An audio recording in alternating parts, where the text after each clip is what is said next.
So,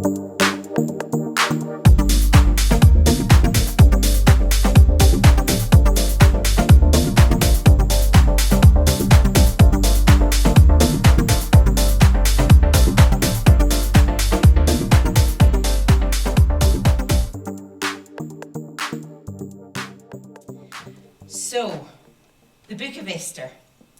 It is found in the Old Testament, and it is 10 chapters long. So you will be relieved to know this morning that I'm not going to read it. Phew. Instead, we're going to watch a video clip which tells us all about the story of Esther. So, let's sit back and be reminded of what happened to Esther. Are we comfortable? Yes. Grand. Thanks, Jack and Steve. It's time for a Bible story. A long time ago, there was a woman named Esther who lived in the land of Persia. Oh, that's where all those fancy rugs come from, right? Yeah. Those are nice. Little pricey, though. God had an amazing plan for Esther's life. She would be remembered forever as a hero. It's a bird. It's a plane. It's Super Esther. What does she do? Save the planet from a meteor? Nope. Did she rescue 1,000,000 kittens from a tree? No. Did she carry a bomb out of Gotham City on the Batwing so everyone wouldn't blow up, but you're not sure for like 5 minutes if she made it or not? No, that's Batman. Come on. Right. Still gets me every time.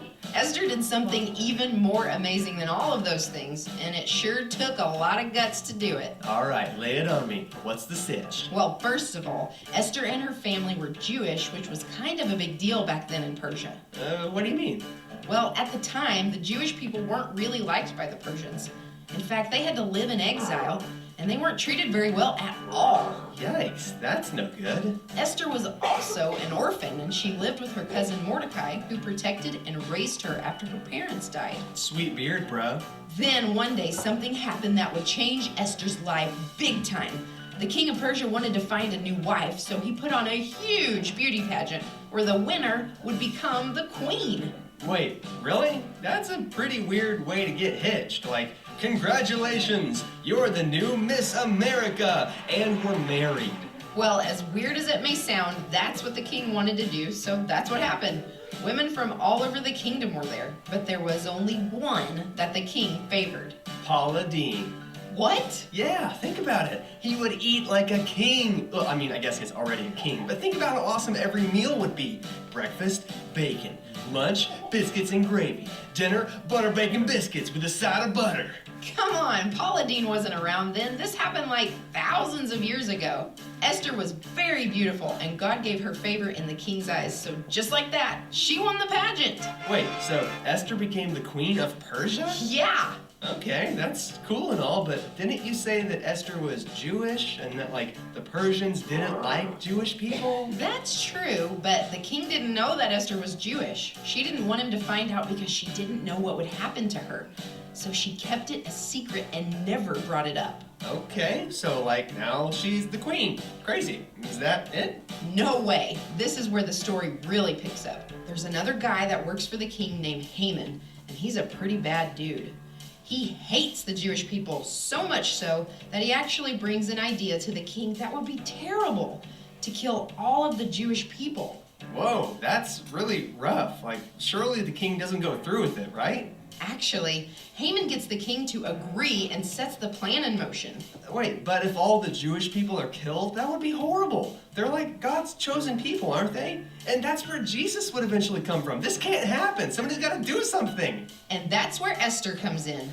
She can't stand the thought of seeing her people get wiped out by Haman's awful plan, but she doesn't know what to do. I know what she should do. Time to lay down the law and tell the king not to do it. She probably kicked into mama bear mode and was all like, listen here, buddy. Let me stop you right there.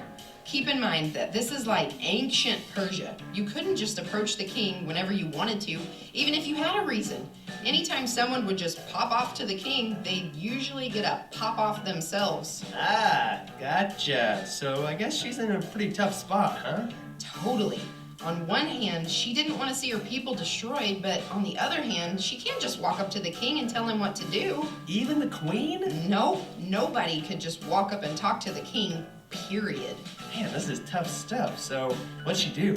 Even though her mind was filled with doubt and worry about what would happen to her, she had to do something. Esther knew that no matter what her feelings were telling her, she was a child of God. She knew that God loved her and that he had blessed her life, and that if she stood up for God's people, that God would back her up. Yeah, that's right. You go, Esther. Esther trusted God and boldly went before the king. The nobles and the guards that surrounded him couldn't believe what they were seeing.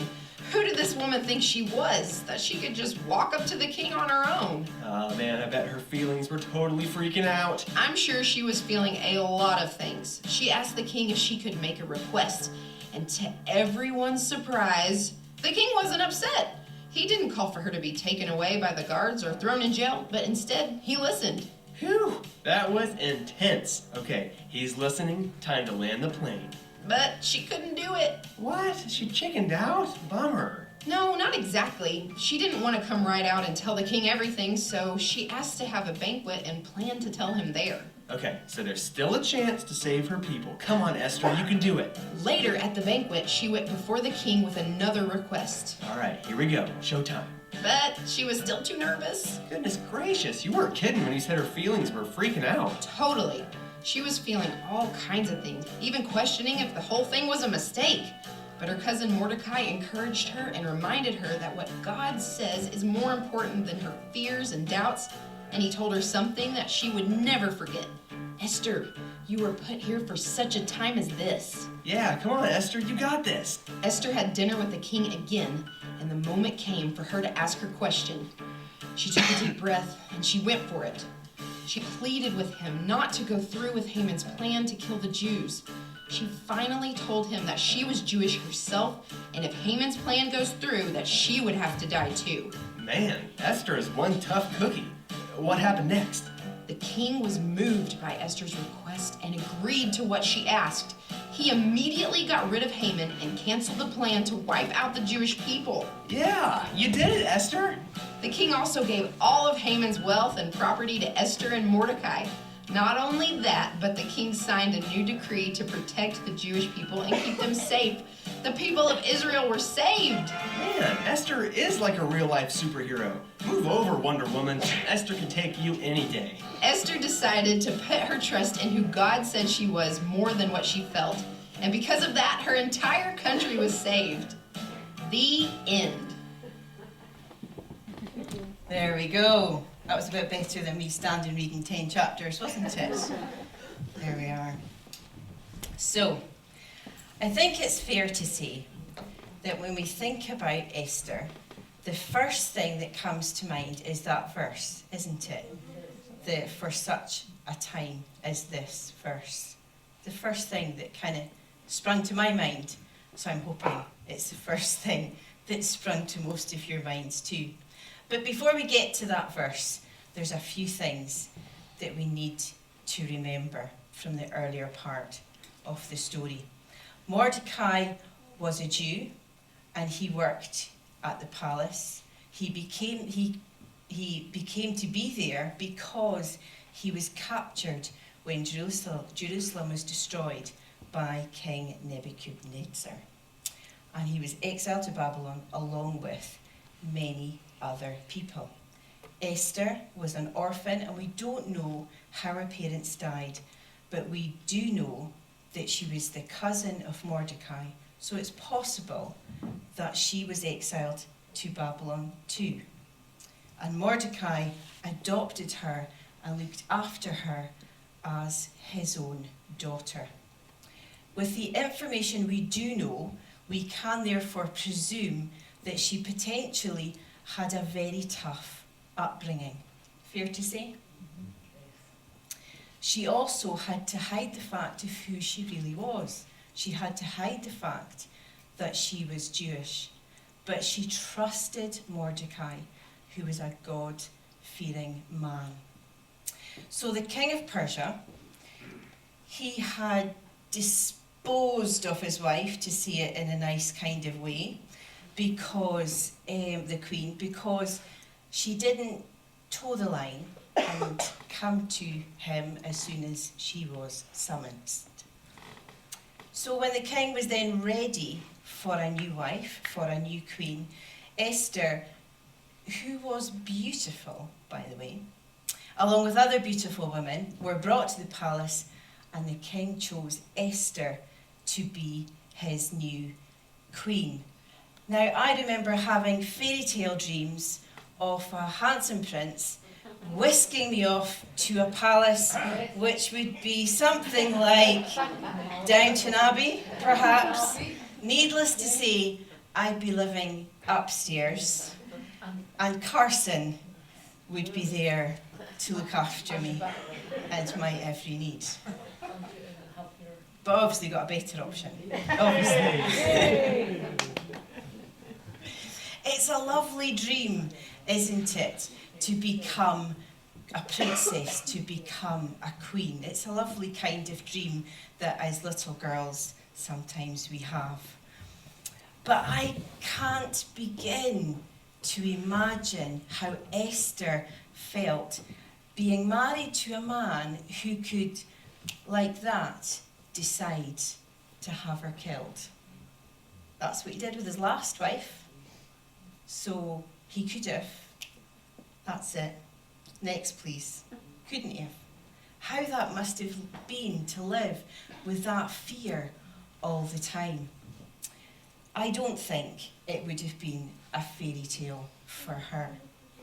And then when this baddie Haman tricked the king to get rid of all the Jewish people, things went to a whole new level of bad for her. She was facing a major battle. And facing battles and difficulties has been a thread through this Superheroes Weeks, hasn't it? This battles. We've heard about Moses and being challenged about when we're facing our Red Sea. When we looked at Joshua, we talked about facing our walls. What is that? And facing our walls.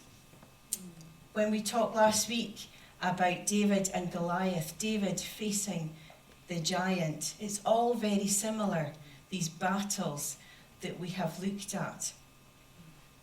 And there are many times in our lives that, like Esther, people can cause us difficulty. It can feel like they're there to bring us down and destroy us.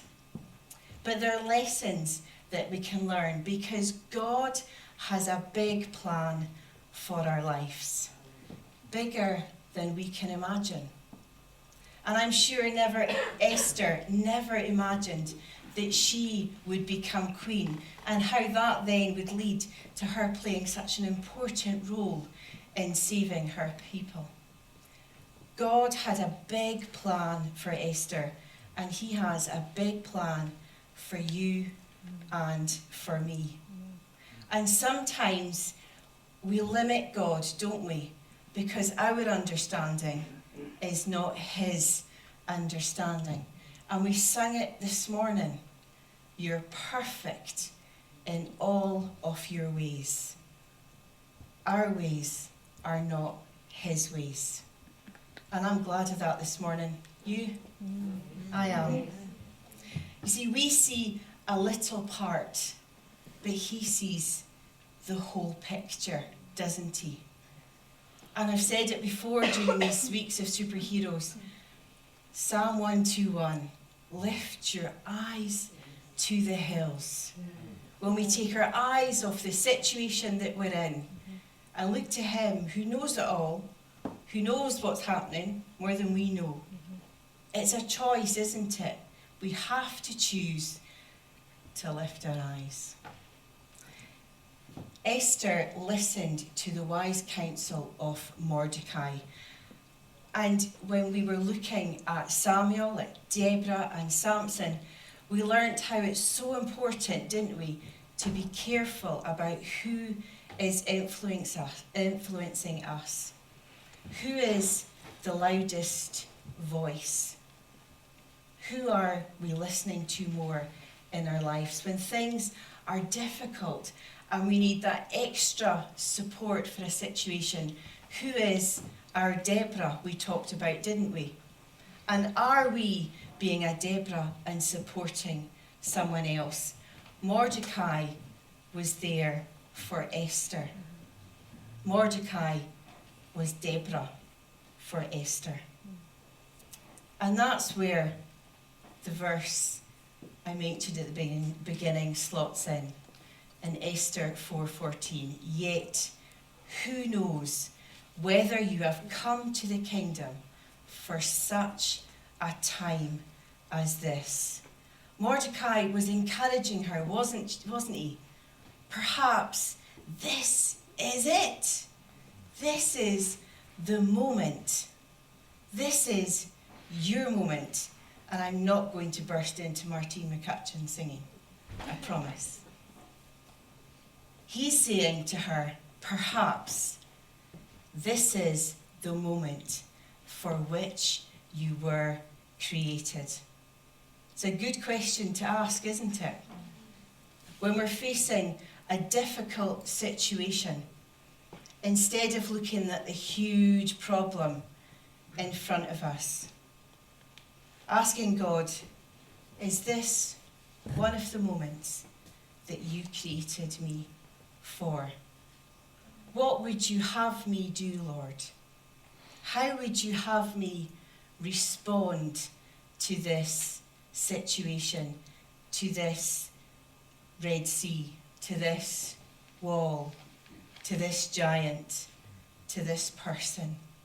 How would you have me respond? Because we're too quick, aren't we, to jump to a human response. Our natural man kicks in far too quickly sometimes, doesn't he? And we act and we react, and sometimes it's very much a knee-jerk reaction, isn't it? But we need to learn, and I'm really talking to myself, we need to learn to stop, to ask, to pray. And Esther asked Mordecai to fast and to pray. She asked him to get all the Jewish people to fast and to pray, to get all her family, her church family, to fast and to pray. And she herself got her maids, and I don't know if her maids were Jewish, but she got her maids as well, those around her, to fast and to pray too. And she too fasted and prayed. You know, it's true. Prayer works. It does, doesn't it? It works. Prayer changes things. And having our family praying for us is so vitally important. Our church family behind us, supporting us and praying for us. Too often we say we're fine, don't we? And you know what Robbie says that means? Feeling inadequate and needing encouragement. When we need direction, Esther needed direction, didn't she? When we need direction, God's grace is there. Fasting and praying opens doors and aids spiritual growth. Esther spent time in prayer and fasting, listening to God, and then stepping out into action. She knew that she had a time to speak up. There was a time for her to keep quiet, and there is a time for us to keep quiet, isn't there? And then there is a time to speak up and speak out. A time to be brave. I will go to the king, even although it's against the law, and if I perish, I perish.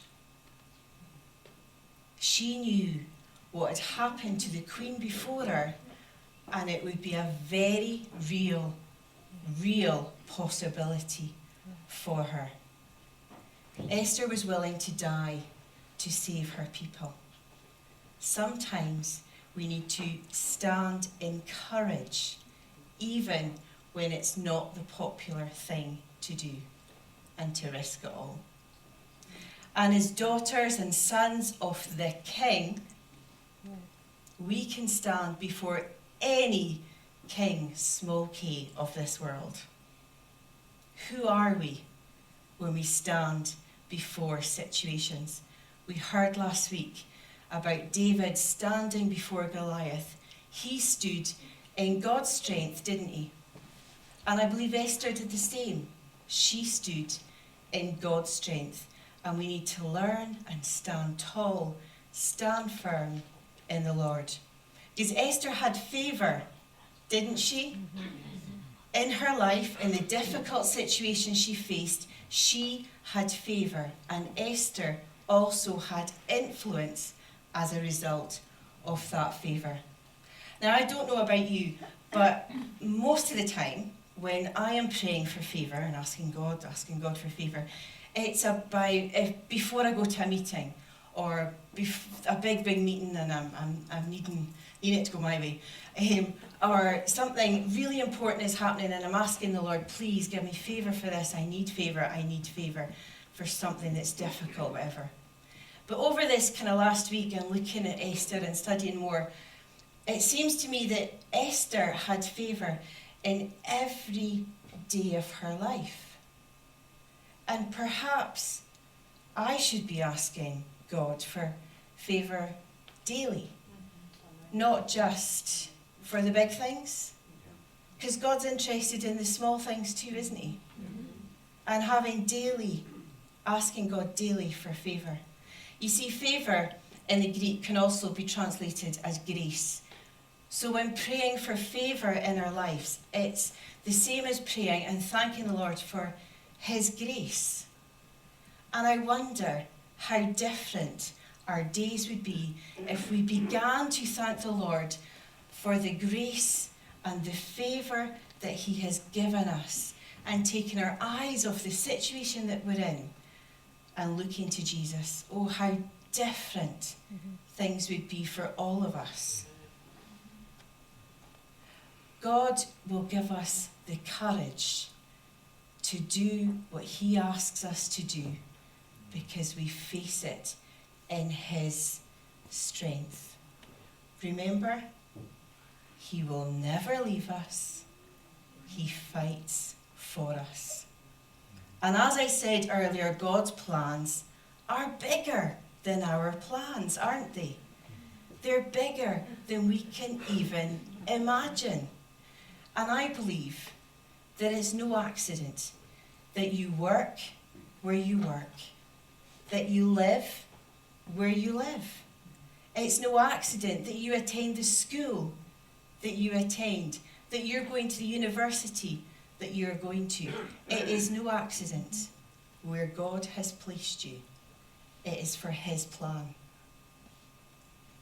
And I've shown this picture before to some of you, but it's worth showing again because you see the top line. That's our plan, isn't it? Don't want anything causing me to get to the finish line. Let's just keep going. Easy life, it's always much better, isn't it? But God's plan sometimes seems a bit kind of up and down, and sometimes we think, oh, we've hit a bump. And it's hard sometimes thinking that's God's plan, isn't it? Because, you see, we're on the top one moment, and then it might seem that when we're down in the valley and in the difficult points and the difficult battles, God is working in our lives down in those difficult points.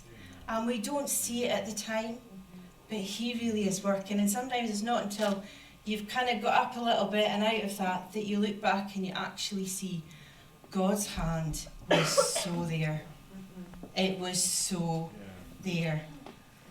And see, the shepherd takes the sheep to a better place, doesn't he? And I've said it again, and I'm not apologising for saying it again. He's always with us. He's there. He will never leave us. So in battles and difficult times, we need to look to him, lift our eyes, and trust him. Because do you know what? He knows what he's doing. And sometimes we kind of try and direct him. He knows what he's doing, doesn't he? Now, I know all this is kind of easy to say. And sometimes that when the reality of difficult situations, it can be really difficult. And we need to remind ourselves as well, we're in the good, better place to remind ourselves so that when we are in the valley, we've got something to hold on to and to grab on. Because when we do lift our eyes, the joy that comes, there's no other way to describe it in that it's supernatural. So, to bring this to a conclusion, perhaps this is the moment for which you were created. Perhaps God has you right where he needs you to be at this time with the people around you for a reason. Maybe you are where you are and you're going through what you're going through at this time so that you can influence those around you. Maybe not just now, maybe afterwards when you've been through a difficult situation. There's others then that you can support.